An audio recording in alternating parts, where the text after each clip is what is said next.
to makeup lessons or not to makeup lessons? That is the question of the day. Makeup lessons are probably one of the most stressful things for piano teachers, voice teachers, guitar teachers, ukulele teachers, you name it. Makeup lessons are something that really can stress you out. There's nothing worse than the feeling of having a schedule totally figured out, only to have it blow up in your face because it's the end of the school year and there are a million different activities going on, and so has to go to soccer practice, and so has to go to a tennis banquet, and there's a band concert, and there's this and there's that, and How many of you are experiencing the makeup lesson request overwhelm right now? If you are experiencing this, let me know. Give me some thumbs ups and give me some yeses below, because I need to know that I'm not alone in this. This topic today is a hot one, so I am really excited to share with you guys some fantastic tips, no matter what your makeup policy is. And we're going to talk about some options today. No matter what your makeup policy is, I'm going to give you guys some great tips today to help you stay firm with your choices and to make the most out of your policy and to protect your time. Hello, everybody. My name is Sarah Campbell. If you haven't met me before, I am one of the Upbeat piano teachers. You can find out more about us at our website below. Welcome to another Friday 5 Live. We are here every single Friday at around noon Eastern Time, where we share business and teaching tips, and we have a lot of fun getting to chat with one another in the comments. So if you are joining me, please be sure to say hello and let me know where you are coming from. And let me know if you are experiencing the makeup lesson overwhelm at this time of year. I see some great people tuning in today. Hello, Gretchen. Oh, yes. I see Gretchen says, end of the year makeups, expectations to make up all the time missed over the year. Oh, how frustrating. Amy, I did employ a little sinister laugh there. Ha ha ha. All right. You guys ready to get to today's topic? This is a fun one. All right. So, if you enjoy today's broadcast, I just want to remind you to please share this broadcast. You can share it on your timeline if you want to watch it later, or you can share it with your teacher friends who might need a little advice in this area. And there is a freebie today, and it is already programmed in the Upbeat bot. So if you want to get a hold of that right now, because if you're really busy and you can't watch this now, make sure that you share this to your timeline and then type the word makeup below, and then the Upbeat bot is going to send you today's freebies. There's a really cool blog post, and then I'm going to explain about this in the video and some other stuff that I think you guys will like. Now, let's get to the topic. To make up or not to make up? Ooh, this is a hot topic in piano teacher forums. There are so many amazing blog posts out there by great writers about whether or not we should use those makeup lessons. Should we provide that for our clients? Well, all right. So one of the things that I have noticed over the years, because I've written about this topic, I know many other people have written about it. I have had so many conversations with people in forums over the years about makeup lessons. And one thing that I have learned is that there is no one-size-fits-all solution when it comes up to makeup lessons. So let's get today's chat started by having you guys chime in. I would love to know, what is your makeup policy? What do you do in your studio? And is it working for you? Comment below and let us know. Now, I'm going to give you 4 excellent tips, and then I'm going to be chiming in with these policies that you guys are commenting on below here. I see so many people saying makeup. Amy, 2 words. Yes, but you know what? I even programmed it into the bot. So in case you wrote makeup as 1, I've got you covered. No problem. I see lots of people tuning in today. Hello, Anna and Pam and Karen and Amy and Kathleen and Diana and Anissa. Nice to see you all. Thank you so much for joining me. All right, let's get to these 4 tips Now, I told you, I'm not going to tell you how to run your makeup policy today, but I am going to give you some advice from my very good friend, Tracy Selly, who wrote down 4 easy steps that you can follow to make sure that your makeup policy is respected and that you are not going nuts at the end of the year with all these makeup lesson requirements. All right, so here we go. Step number 1. I love this one. It's so simple. When you are deciding a policy for your studio, whether it's about makeup lessons or a waiting list or scheduling, doesn't matter what the topic is. Tracy says, decide once. So simple, right? Now, we may need to change policies as our studio grows and as our businesses change, but make the decision and be firm on it. Write it down, get it on paper, and really think it through. Decide once and stick to that decision. That's step number 1. Once you've made the decision about how you're going to handle up your makeup policies, whether you're doing swap lists or rescheduling via like My Music Staff or Acuity, or maybe you're offering video makeup lessons, or you're doing FaceTime. Whatever your decision is, decide once and stick to it. Maybe you have multiple options for your studio. Make it clear.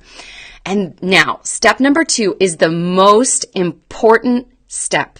And I love this one. And I come back to this all the time when I am making decisions for my business. Write down your why. Because there's going to be a time, I guarantee it, when somebody asks you to bend that policy, and you are going to be sorely tempted. Now, there are always exceptions to the rules, and we need to treat our clients with kindness. I'm not saying that you need to, be so firm that you never bend. But you need to know your why. Why is your policy like this? Write down that why. And when you are tempted to bend the rules, come back to that why and ask yourself, is this going to put me in a position where I regret this decision later? So that's step number 2. Step number 3, and this is the one that we sometimes struggle with when it comes to policy changes, whether it's makeup lessons or something else, it's presenting the change to your clients with confidence. If we come to them kind of wishy-washy about what we want to do, guess what? They're going to be wishy-washy about adhering to that new policy that you're trying to use in your studio. So you need to be confident about your choice. And step number 2, that why is going to help you with that confidence. All right. So make sure that you decide once, establish your why and write it down and come back to it when you need to, and then present those changes with confidence. And then finally, the last step. Okay, so I said step number 3 was hard, but I think step number 4 might be the doozy. Follow your own policy. You are going to be tempted to bend the rules because you're going to feel like, oh, I did some changes and that makes me a bad person, or I'm not offering them the stars and the moon. It does not make you a bad business owner. Figure out your policy, figure out what you will offer your clients. Now, let's talk about makeup lessons. So if you decided I'm going to do a swap list, or make sure that when they're doing the swap list, you don't kowtow to people who are asking you to arrange the swaps. Smile when they come to you with that, hey, I need to reschedule, and say, oh, fantastic. I will remind you to look at the swap list and go ahead and see if you can find a student who can swap with you. Or if you're offering video lessons and a parent gives you a little bit of pushback, oh, I just really don't think a video lesson will be suitable for Tommy. Present with confidence and say, I know that this is different, and I want you to trust me that this is going to be a super valuable experience for your child. And here is why. Boom, boom, boom. List those reasons. Stick to your policy. It's so important. Oh, okay. So those are our 4 things. I'm going to recap those in just a moment, but I just want to say I am seeing some fantastic ideas here in the comments. I see lots of different types of makeup lessons. I see swap lists. I see FaceTime. I see recorded videos. I see no makeups. You know what? You don't have to offer makeups. There's no rule that says that you have to. And I see some other people chiming in saying, I'm struggling because you're just too full to offer makeup lessons. Isn't that a wonderful problem to have when your schedule is so full that you literally cannot fit another half hour into that schedule? I hear ya. I see Gretchen says that they're not guaranteed, but they're offered when they're available. Yes, see, there are so many ways to offer makeup lessons. Now, let's go through those 4 steps real quick here. Decide once. Make that decision and be firm in it. Write it down. Put it in your journal. Put it in your policy. And then, very important, write down your why. And if you feel like you need a reminder of that why more than just like every once in a while, put that why in a really important place. Put it on your desk. Put it in a frame. Whatever you need to do, make sure that you know why you're making this change. Present your change with confidence to your parents and your clients. This is so important. And if you need help about presenting that with confidence, reach out to other teachers. Ask for advice. Ask for help. That's why we're here. And then remember to follow your own policy. Come back to that why and make sure that you protect your own time and that you also, protect the time of your other clients. If you bend over backwards making all of these, exceptions to the rules, it's not fair to anybody. It's not fair to you and it's not fair to your other clients. So keep that in mind. I see. Oh yes, Kathleen, I agree. Decide once is so useful for very many things. Agreed. Now, again, I do have a fantastic freebie for you guys today. So I want you to type the word makeup below and the Upbeat bot will message you here on Facebook and you'll have to follow her instructions.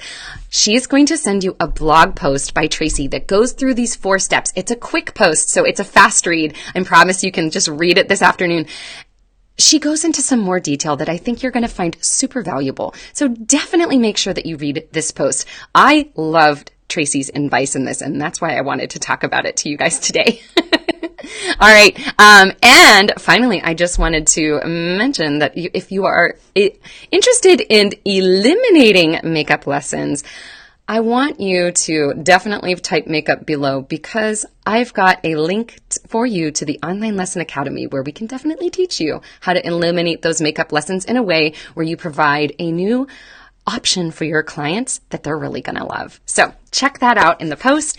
And thank you so much, everyone, for joining me today. I look forward to jumping into the comments. There are so many fantastic comments from you guys today about what you do with your policies, and I can't wait to chat with you guys. So thank you so much for joining me. Remember that you can find us every single Friday here for Friday 5 Live. So make sure that you like us here at Upbeat Piano Teachers and make sure that you like this post.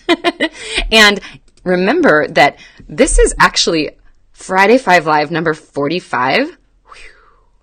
So we have 45 Friday 5 Lives out there that you can watch, and you can find them on our YouTube channel, and they're all listed in order in a playlist. So check that out anytime. Make sure you look up Upbeat Piano Teachers on YouTube and subscribe to us there.